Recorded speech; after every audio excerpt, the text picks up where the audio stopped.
Welcome to One-on-One with Walt Laskos. In this brief podcast, you'll learn how to most effectively address senior financial exploitation. Now, here's Walt. Greetings, everyone. Today, my guest is a very good friend of mine, Bryon. He's the president and CEO of Iuvo Technologies, and we're going to be talking about online safety, the top 3 things to do to avoid becoming a scam victim. Bryon, welcome, and thank you for giving us some time today for the podcast. Oh, thanks, Walt. It's so good to hang out with you here on the podcast, and I'm a big fan of your work. Hey, listen, Bryon, it's been a while since the last time we chatted about scams and fraud. I guess I was probably back working for the Credit Union Trade Association, and this had to be 5-6 years ago, maybe. And, when you started looking at scams and fraud, and we got a lot of good advice from you back in those days. And I'm really looking forward to hearing what you have to say, today about everything that's going on with this topic, because, as you know, I guess I'm wondering from you, are we any better at fighting scams and fraud today, or is it still really an overwhelming threat to all of us? Well, I think the ability to fight it has gotten better, but I think the people trying to do it are I think they're keeping pace. So the things that used to maybe trip people up a little bit before, some of that's still happening, but I think that the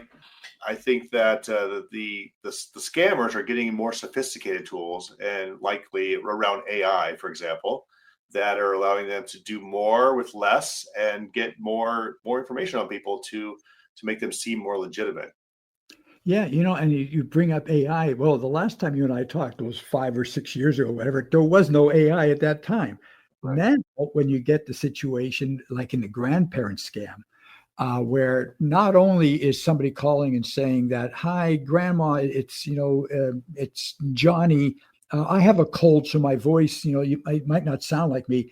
Now it sounds just like Johnny because of AI. So the sophistication of the scammer has gotten so much better. You're absolutely correct. And when you start thinking about it, I think that just makes life so much more difficult.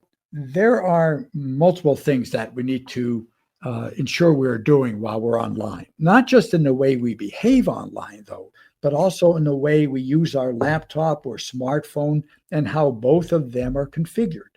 So if I was to ask you, what are the top 3 things, in your opinion, that we need to do to avoid becoming a scam victim online?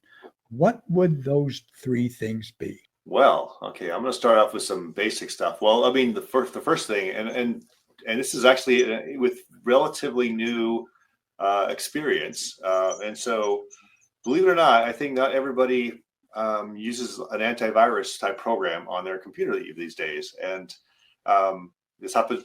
I think the newer antivirus, like they're now called endpoint detection and response. They do a little bit more than viruses. They have intelligence in them to look at it's going to a certain website to gather information, so they can cut them off. So more sophisticated antivirus tools on your laptops and so forth. So I'll get to mobile in a second too, but I am the person who gets called in my family across uncles and aunts and so forth that something happened to them, and I say, "Well, do you have this?" And like, "No, I didn't get that." And so okay, I'm not letting you go until we get this installed, and I've helped them with some scams. That's step one, and people still click on things, and so that helps protect. That's not the only thing. Well, let me ask Bryon, relative to that software. If I have a new computer and, you have Windows, and Windows, I think, has some type of a protection on it as well. You're saying that that's not enough, that you really need to go above and beyond and make sure that you have some type of another software to protect and safeguard against like hackers, that sort of thing. Yeah, I think, Windows, I'll tell the truth, Windows is getting better. The entire antivirus market was developed because Windows didn't do a good job of that. So that, all the semantics and all the different tools that were developed. The Microsoft endpoint the Microsoft Endpoint Security Manager like that comes with Windows is decent. But I think if some of the power of that comes, it's more powerful when you're in let's say a company-wide like Microsoft 365. So it's okay, but there's other ones like for my family, I use an alternate one. I have it for all our personal devices, even though it's still pretty good. I happen to use WebRoot, but I put it on all of our family devices just because I want to make sure, and I found it very useful across the family. So yeah, I think and since sometimes they prey on the elderly, sometimes I find that maybe they have older technology. They don't use their computer as much as when they do. They don't, it works just enough. So they don't need a new computer. They don't need a new operating system. They don't need a new this. So they may not have the latest things on there. So, if you're lucky, maybe you have a newer device, but that's not always the case. You're right with that too, because I know a lot of seniors that, they might turn on their laptop or their computer maybe once a month. And so when you think about it, half the time, they're not even working with the latest, upgrades or whatever it might be, because they very seldom turn it on. So there's so much lacking in those situations that really does position them to be very, very vulnerable. But I do appreciate you sharing WebRoot, because a lot of folks it's like you are and represent like the guru of IT and of technology and of software. And I'm part of the common folks that, well, yeah, we think we know something about computers, but yeah, right. Good luck. So I think that having a resource such as yourself that we could turn to get guidance on this is so valuable and so important. So I do appreciate you sharing from that aspect. What are some more of when we start looking at some of these other angles, the other three areas that we're talking about? Sure. Let's see. Some of it is, I guess, there's technology, right? But there's so I'll say maybe this goes hand in hand with the first one, but it parallels what you're talking about with turning your computer on. Like the computers themselves, outside of antivirus, they go through updates so that to protect you and so forth. So you have to have your computer on enough, or make sure those updates are going on. I think about what I do for my mother-in-law whenever because she used to think that the internet was closed on Sundays. So, so it's kind of thing. So the updates go along there. But I think I guess the number one thing is that is kind of, maybe it's a little more difficult, but training yourself to not just natively click on things you see on your computer, because the hackers they rely on the people that want to scam you. They rely on volume. They just send out a bunch of email messages or even texts, or something that's going to guide you to their system. And if you don't know them, then you shouldn't click on it. Now the challenge, they try to pretend like there's somebody or that. It's really pretty easy to do that. But you're right. There's so many times when the urge is that something comes up and you just click without thinking, and that is probably, I think you're right on target with that. One of the main things to do is you just don't quickly click, because sometimes you do that without thinking, and as soon as you do that click, a download or whatever could start happening. Who knows what it just sets off a whole stream or occurrence of events, which really need to be avoided. I think that tends to be very, very valuable. Yeah, I think even so, like I'm paranoid. So a recent example is my my father sent me a link to something, and that's all it was a link. And I kind of contacted him and said, "Did you send this to me?" And he goes, "Oh yeah, I did." Like, well, I did. Like, there was no context around it, so I didn't know if this is from you. So because I thought maybe he was hacked, and he was, then he was sending me stuff, and so it's you gotta question things that don't make sense. And well, I mean, the challenge is what makes sense these days, because you touched a bit on it, but it's computers and electronics are they're advancing so quickly. They can be so complex. Things that may not look as they seem. So the general thing is don't click on them. But what you, if you can do with a reasonable amount of sophistication, when somebody when somebody sends you something, for example, and there's a link in there, it says, maybe it says, the name says something nice, like your Valentine's Day present or whatever, I don't know. And then, but if you use your mouse, you kind of scroll over and just hold it there for a second. It pops up and tells you where it's really going. And it might be some other place that doesn't look like anything like you're expecting. It goes to maybe another country's website. So you can kind of hover over it without clicking, and it'll generally show you where it's going. So then you can use that to verify things. That's right. That's right. I think that's very, very important to do. The other angle is when you start looking at, we're so attuned to looking at a laptop or a workstation computer, but when you look at it, the mobility today of a smartphone, that's a computer in itself, and people are on it all day long, from Facebook. And now I'm showing my age when we just talk about Facebook and LinkedIn, as opposed to some of these other social platforms. But there's ways that a person could be so easily hacked or scammed just using their smartphone. Yeah, we talk a little about smartphone, because that is probably that's the computer that people order online. They do their banking from there and everything. And so the smartphone, the same rules apply. I get, if you get text from people you don't know, or you get they want you to download or click on this link to activate something. It's the same general rules apply. Just realize that your bank is not generally going to just randomly say, hi, download this thing. They might try to alert you of fraud.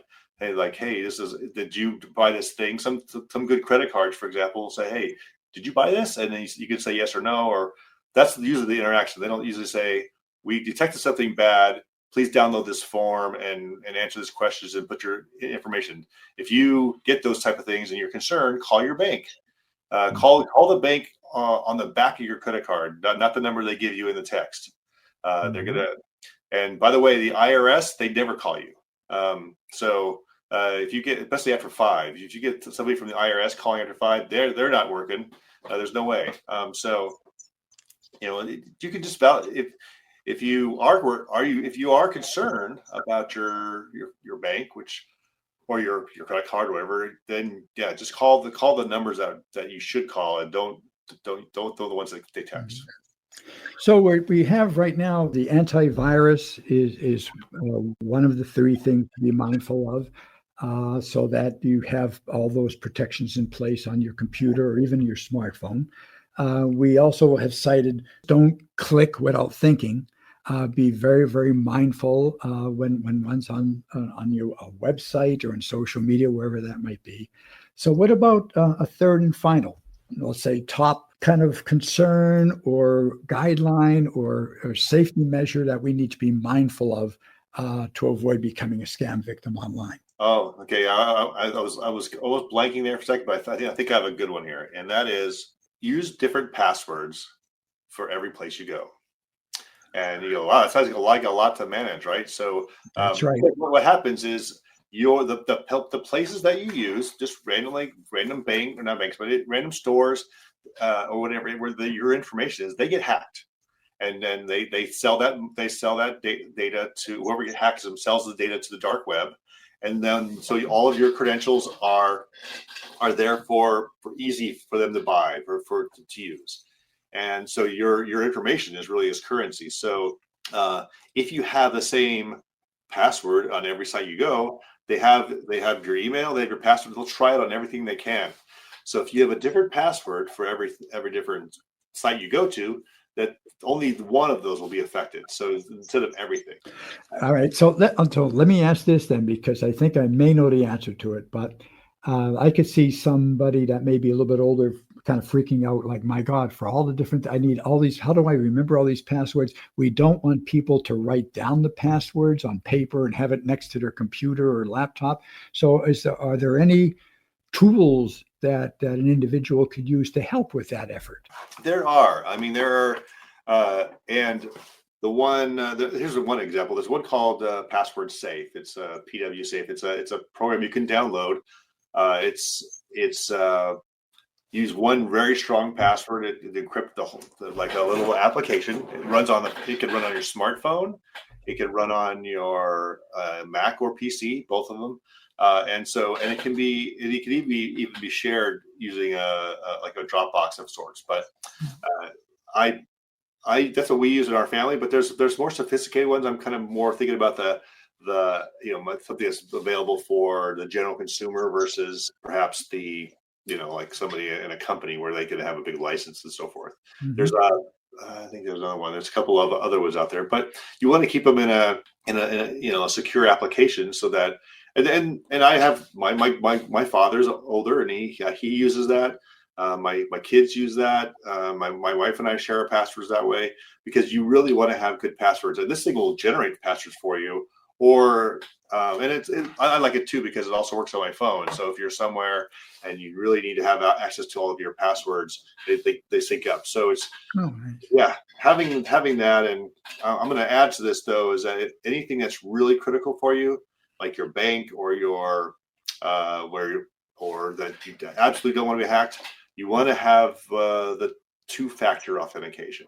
And so, can you explain that briefly to those who may not know what you mean by that? Yeah, sure. It's so basically when you go into something that's really important, where like all your resources are, maybe it's your 401k or your whatever.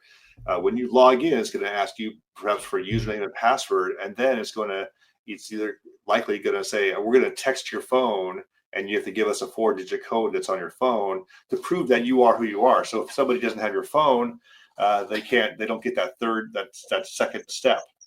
And so anything that's, I don't know if you don't need it for everything, but for the most critical things you do, and it's not always on by default, like for example, in your bank or your credit card. So you can turn it on. Most credit cards are getting better these days, but I know that, our business, we ended up switching banks for our business because we kept asking for two-factor and they didn't have it. So you know what? We had to leave. This is really important. So using different passwords and having a second way to authenticate. Getting a text is one way. That sometimes you can download an application on your phone that's basically it provides two-factor, what they call two-factor for you. Google has one. Google's a free one that works pretty well. It's a Google Authenticator. So that's a smart way to do that. As we wrap up, Bryon, and look ahead into the future from your perspective, share with us your long-range predictions about scams and fraud. Is there any hope that somehow we're going to win this fight, or are we destined to be dealing with these for the long run? Boy, I guess it. I'm really putting you on the spot here today. Yeah, no, I really think that I see both good and bad. So I think that. So I see progress. So like right now, credit cards and financial transactions are safer than they've ever been. I think that the companies themselves, to remove their liability, they're putting more technology and more into the things you use. So when you travel internationally now, you really don't even have to tell the credit card. They know. They have good pattern recognition. They know what's going on. Where you used to have to call and say, "I'm going to go to Europe, and please allow these transactions to go through." That is somewhat automatic now. So they've improved that technology. Along the way, I think with the speed of AI and so forth, or even the speed of hardware and how lucrative it is, it's so lucrative for these bad people that they're never going to stop.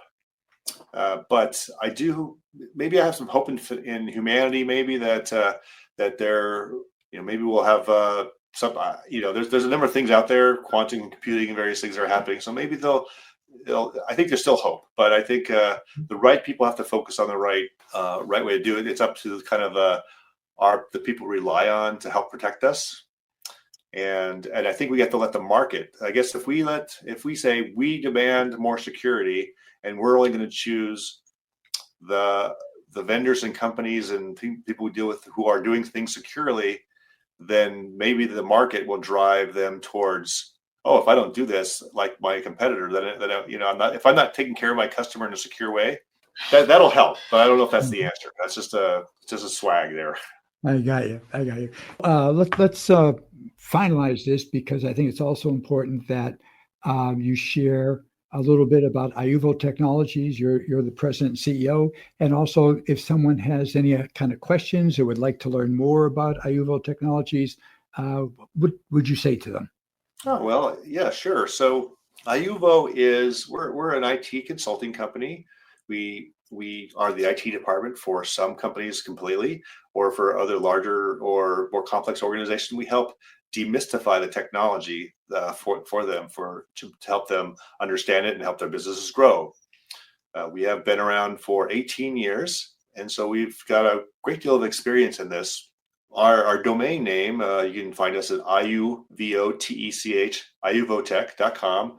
And if you want to reach out to me personally, I have my name is Bryon Beilman, and my last name is my website is beilman.com, beilman.com. I have some information on there. I've been cultivating. It's mostly right now about leadership, but you can reach out to me. I have a contact form if you want to just talk about. I only gave a sample of the things that I know. I can help you in detail, and I'd be glad to talk to anybody about technology or anything that you want to talk about. Bryon, thank you for taking time today, for your guidance, for your words of wisdom, and again, many thanks. Yes, thanks, Walt. I really appreciate being on your program. And that's a wrap for us today. Thank you for listening. Be safe. If you've enjoyed this conversation, don't forget to follow One-on-One with Walt Laskos wherever you get your podcasts. Feel free to send comments to walt@laskoscommunications.com. And to learn more about how you might support the prevention of elder financial scams, visit laskoscommunications.com.